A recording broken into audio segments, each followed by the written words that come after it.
In the vast expanse of the Galactic Empire, countless species and civilizations thrived under the watchful eye of the powerful imperial government.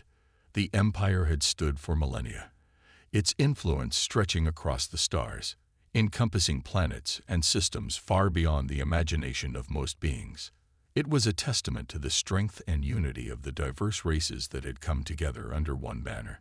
Among the many species that called the Empire home, humans were considered a relatively new addition.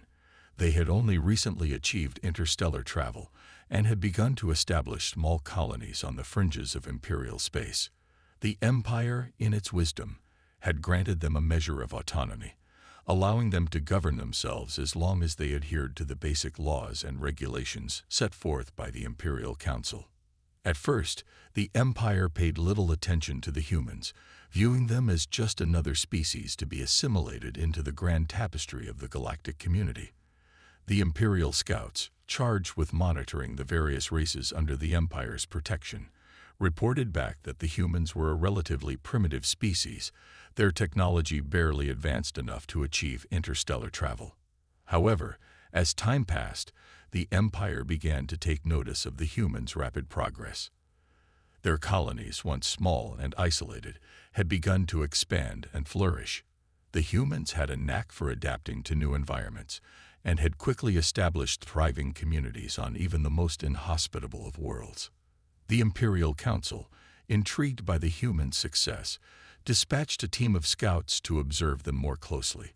The scouts, disguised as traders and merchants, visited the human colonies and were surprised by what they found.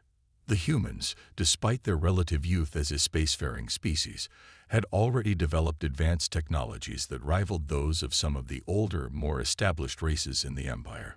The scouts reported back to the Council, their findings causing a stir among the Imperial leadership.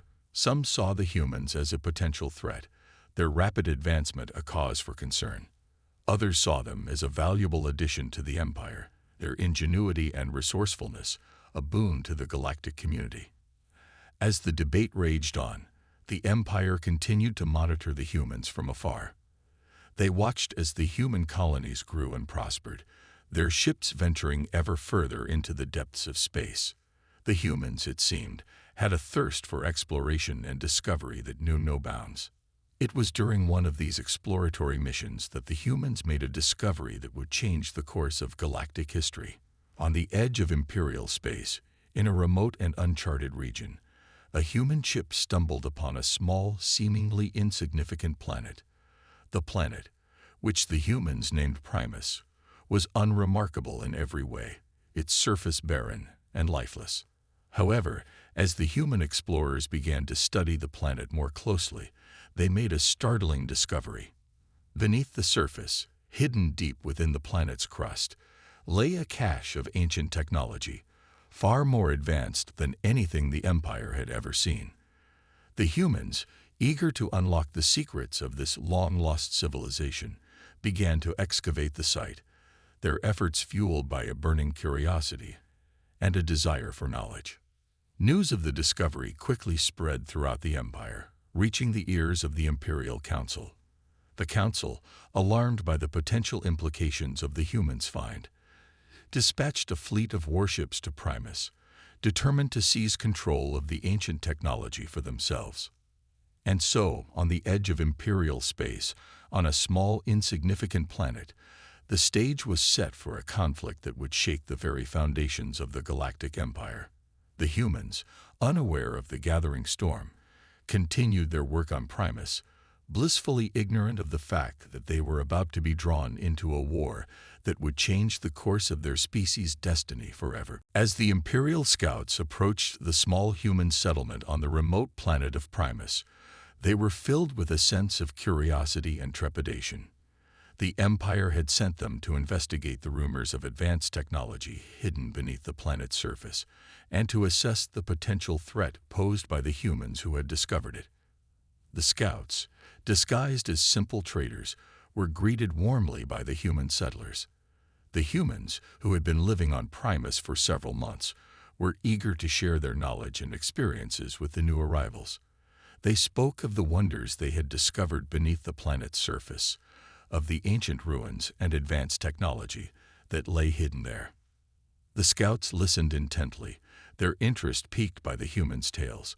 They asked to see the ruins for themselves, and the humans, eager to show off their discovery, readily agreed. The scouts were led deep underground, through winding tunnels and cavernous chambers, until they reached the heart of the ancient city. What they saw there left them speechless. The technology of the ancient civilization was unlike anything they had ever seen before. It was sleek and elegant, yet incredibly advanced, far beyond anything the Empire had ever encountered. The scouts marveled at the machines and devices that lay scattered throughout the ruins, their purposes and functions a mystery to all who beheld them. As they explored deeper into the city, the scouts began to realize the true extent of the humans' discovery. The technology they had uncovered was not just advanced, it was potentially game-changing.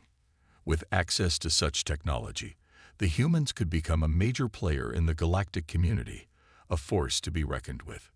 The scouts, their mission complete, returned to the surface and made their way back to their ship. They knew that they had to report their findings to the Empire as soon as possible. The implications of the humans' discovery were too great to ignore.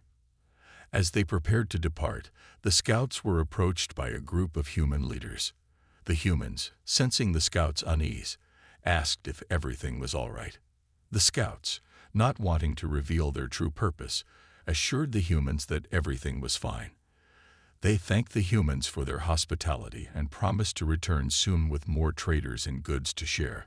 The humans, satisfied with the scouts' response, bid them farewell and returned to their work in the ancient city. Little did they know that the scouts' visit would soon bring the full might of the Galactic Empire down upon them. As the scout ship disappeared into the sky, the human settlers on Primus continued their exploration of the ancient ruins. They worked tirelessly, driven by a desire to unlock the secrets of the long-lost civilization. They studied the machines and devices they had uncovered, trying to decipher their functions and purposes. Meanwhile, back on the Imperial homeworld, the scouts delivered their report to the Council. The news of the humans' discovery sent shockwaves through the Imperial leadership. Some saw it as an opportunity, a chance to acquire advanced technology that could strengthen the Empire's position in the galaxy. Others saw it as a threat, a potential challenge to the Empire's dominance. Debates raged in the council chambers as the various factions argued over the best course of action.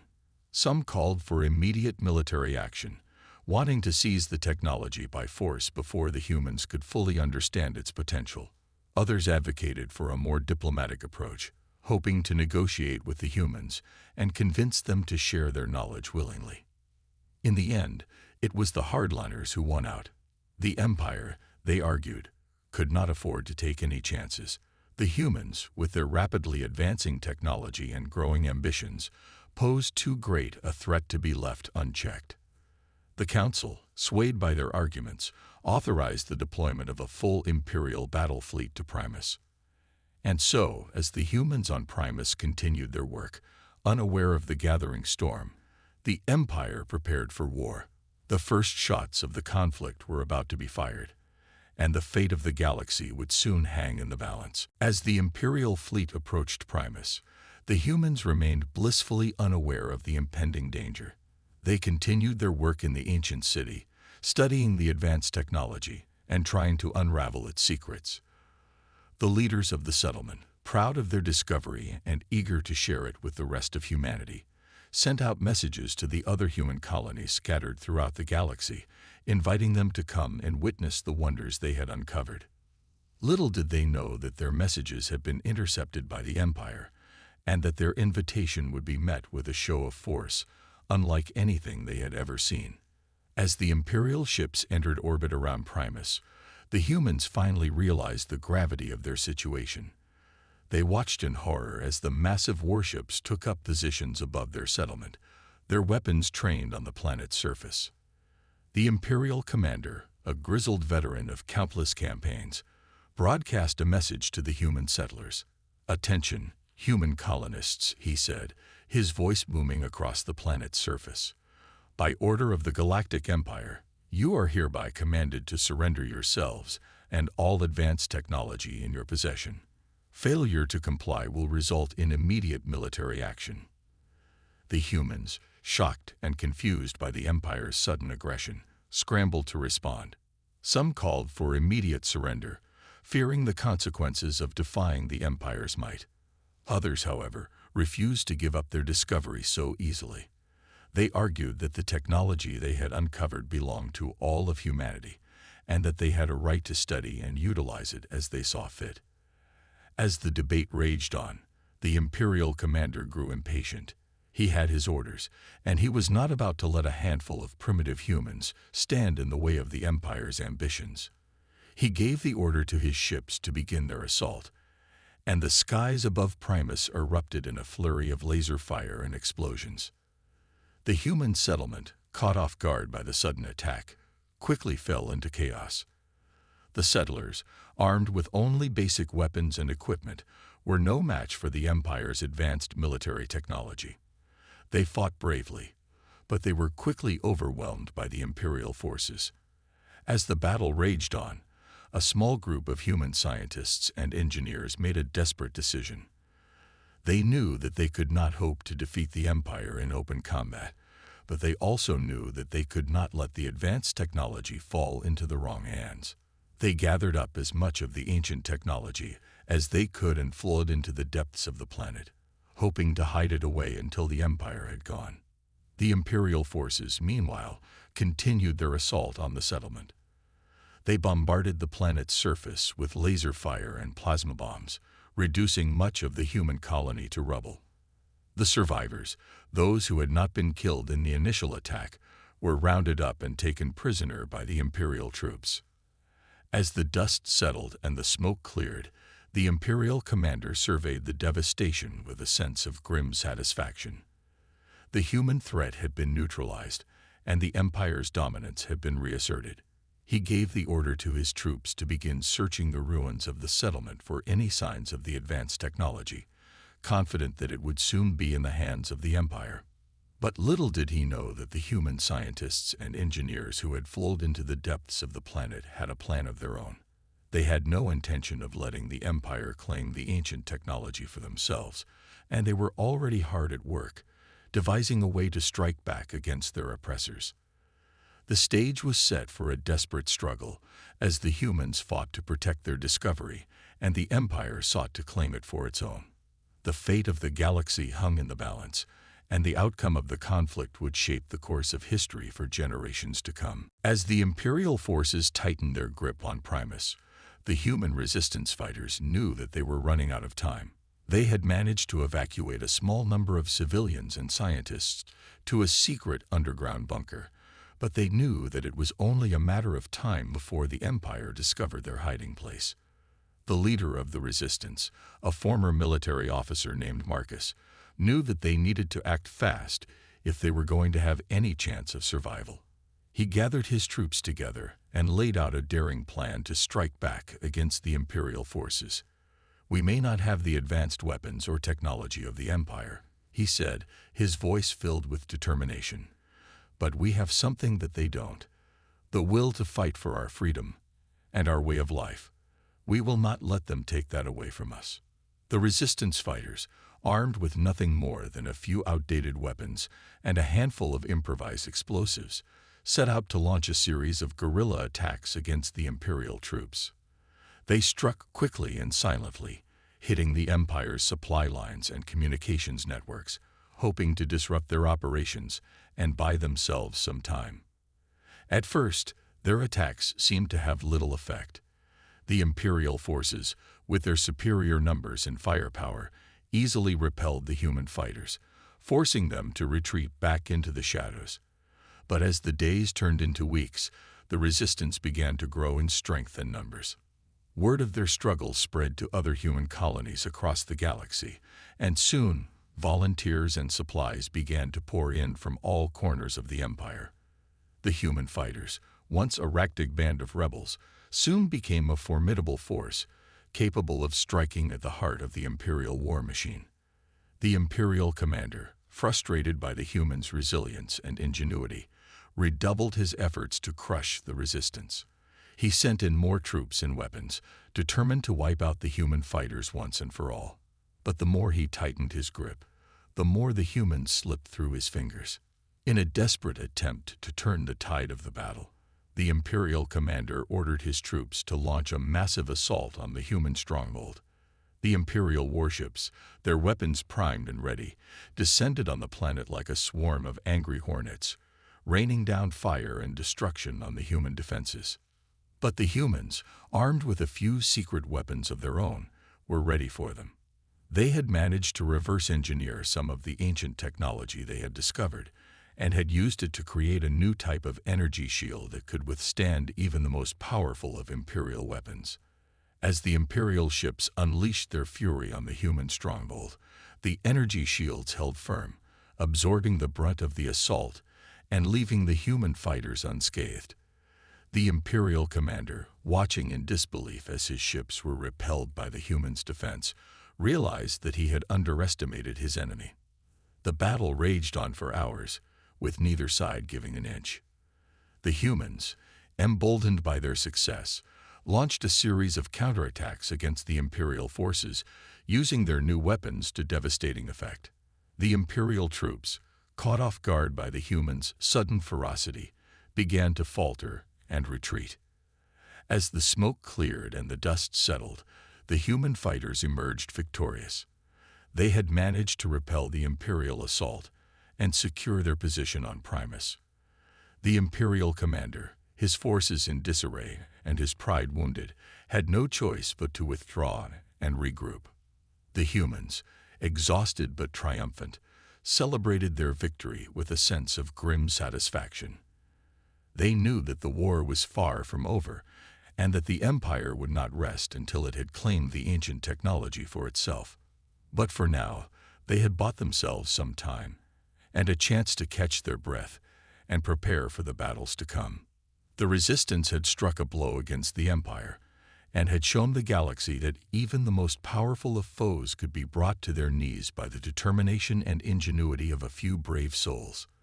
The humans of Primus had become a symbol of hope and defiance, and their struggle would inspire countless others to rise up and fight for their freedom in the face of tyranny and oppression. In the aftermath of their stunning victory against the Imperial forces, the human resistance fighters knew that they couldn't afford to rest on their laurels.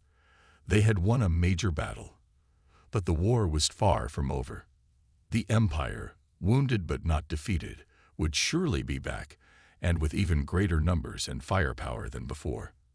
The resistance leaders, led by Marcus, knew that they needed to act fast if they were going to have any chance of winning the war.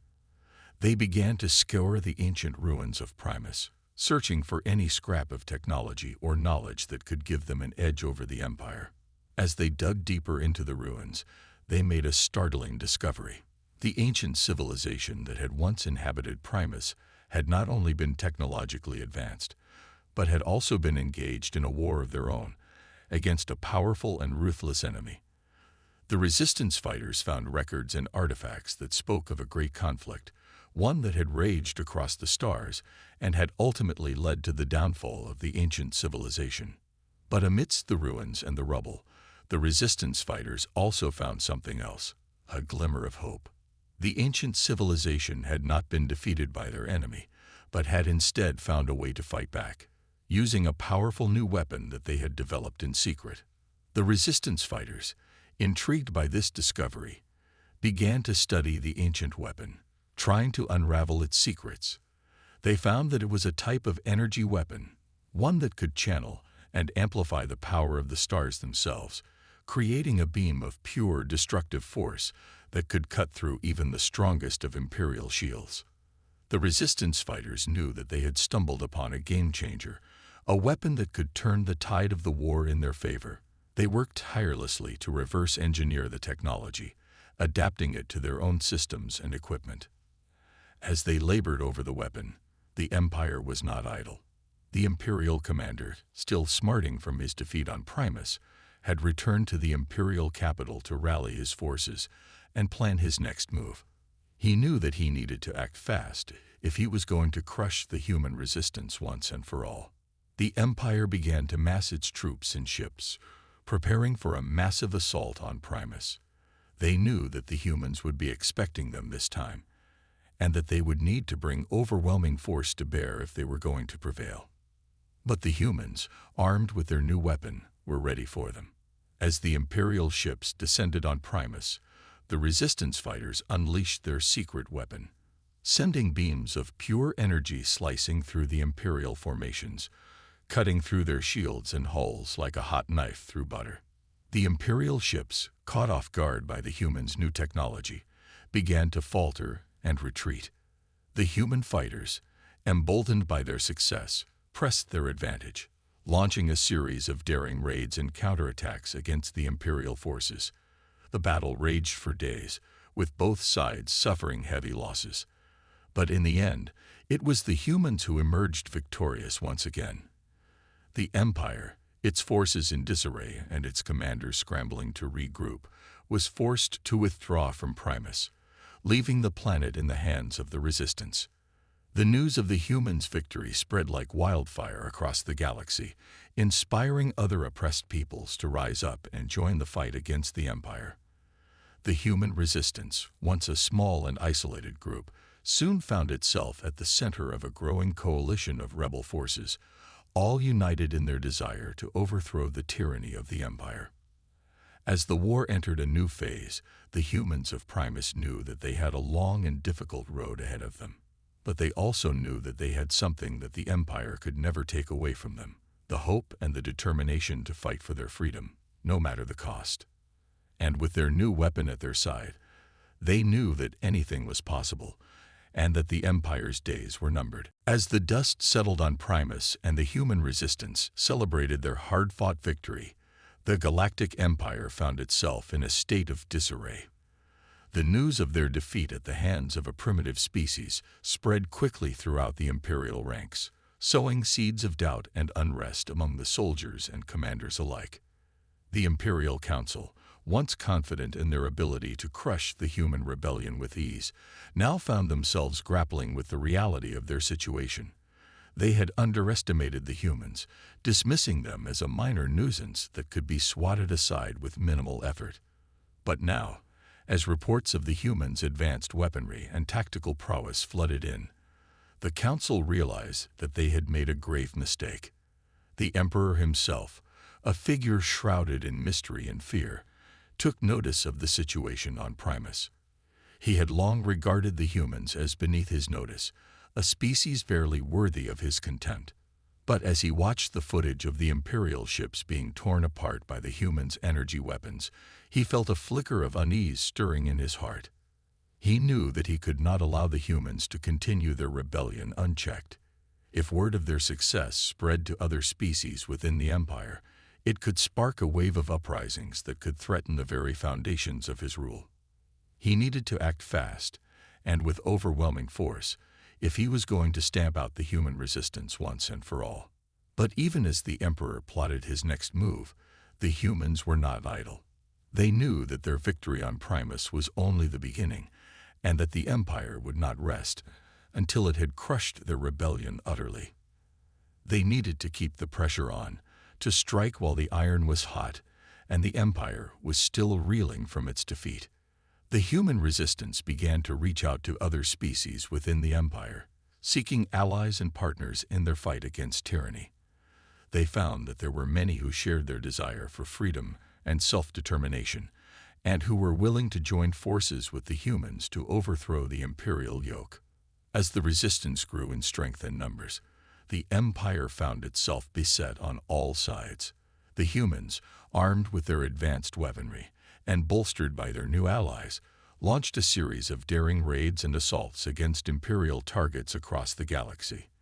They struck at supply lines, communications hubs, and military bases, disrupting the Empire's ability to coordinate its forces and respond to the growing rebellion. The Imperial Council, desperate to regain control of the situation, authorized the use of increasingly brutal tactics against the rebels. They unleashed their most fearsome weapons and their most ruthless soldiers, hoping to crush the Resistance through sheer force and terror. But the humans and their allies would not be cowed. They met the Empire's brutality with courage and determination, fighting back with every ounce of strength and ingenuity they possessed. They knew that the road to freedom would be long and hard, and that many of them would not live to see the end of the war.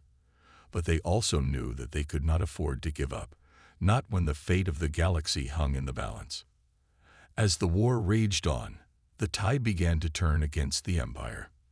The humans and their allies, emboldened by their successes and driven by their unbreakable spirit, began to push back against the Imperial forces, reclaiming lost territory and striking deep into the heart of the Empire itself. The Emperor, watching as his once mighty empire crumbled around him, realized that he had underestimated the humans for the last time. He knew that he needed to find a way to end the war, to salvage what was left of his rule and his legacy. And so, with a heavy heart and a sense of bitter resignation, he reached out to the human resistance, seeking a truce that could bring an end to the bloodshed and chaos that had engulfed the galaxy. As the Emperor's message of truce reached the human resistance, the leaders of the rebellion found themselves faced with a difficult decision. On one hand, they knew that the war had taken a heavy toll on their people, and that many of their fighters were exhausted and desperate for a chance to catch their breath. On the other hand, they also knew that the Empire could not be trusted, and that any peace offered by the Emperor was likely to be a trap. Marcus, the leader of the resistance, called a meeting of his top advisors and commanders to discuss the Emperor's offer. They debated long into the night, weighing the risks and benefits of accepting the truce against the potential consequences of continuing the fight.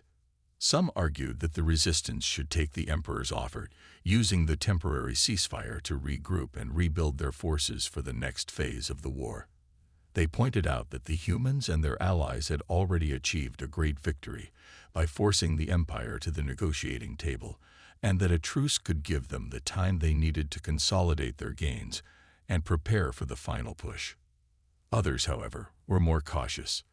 They reminded the Council of the Empire's long history of treachery and deceit, and warned that the Emperor's offer of peace was likely nothing more than a ploy to lull the resistance into a false sense of security. They argued that the only way to truly defeat the Empire was to press the attack, to strike while the enemy was weak and off balance. As the debate raged on, Marcus listened carefully to the arguments on both sides. He knew that the decision he made would have far-reaching consequences for the future of the galaxy, and that the lives of countless beings hung in the balance. In the end, he made his choice. The resistance would accept the Emperor's offer of a truce, but with conditions. They would use the time to gather their strength and resources, to reach out to even more potential allies and partners in the fight against the Empire. And when the time was right, they would strike again, harder and more decisively than ever before. The Emperor, surprised and wary of the humans' response, nonetheless agreed to the terms of the truce. He knew that he had little choice, given the precarious state of his empire and the growing strength of the rebellion. He hoped that the ceasefire would give him the time he needed to rebuild his forces and crush the resistance once and for all. As the news of the truce spread throughout the galaxy, the humans and their allies set to work. They used the brief respite from the fighting to heal their wounds, to repair their ships and equipment, and to train a new generation of fighters and leaders to carry on the struggle. They also began to reach out to the Empire's subject species, seeking to build bridges of understanding and cooperation between the different peoples of the galaxy. They knew that the only way to truly defeat the Empire was to unite all those who had suffered under its rule, to create a new alliance that could stand against the forces of tyranny and oppression. As the weeks turned into months, the humans and their allies grew stronger and more confident with each passing day. They knew that the road ahead would be long and difficult, and that many more battles lay in store. But they also knew that they had the strength and the determination to see the fight through to the end, no matter the cost. And so, as the galaxy watched and waited, the human resistance prepared for the final phase of the war. They knew that the Emperor and his minions would not go quietly into the night, and that the struggle for freedom and justice would be the greatest test of their lives. But they also knew that they were ready, and that the future of the galaxy was in their hands. With courage and resolve, they set forth to meet their destiny and to build a new era of peace and prosperity for all the peoples of the stars.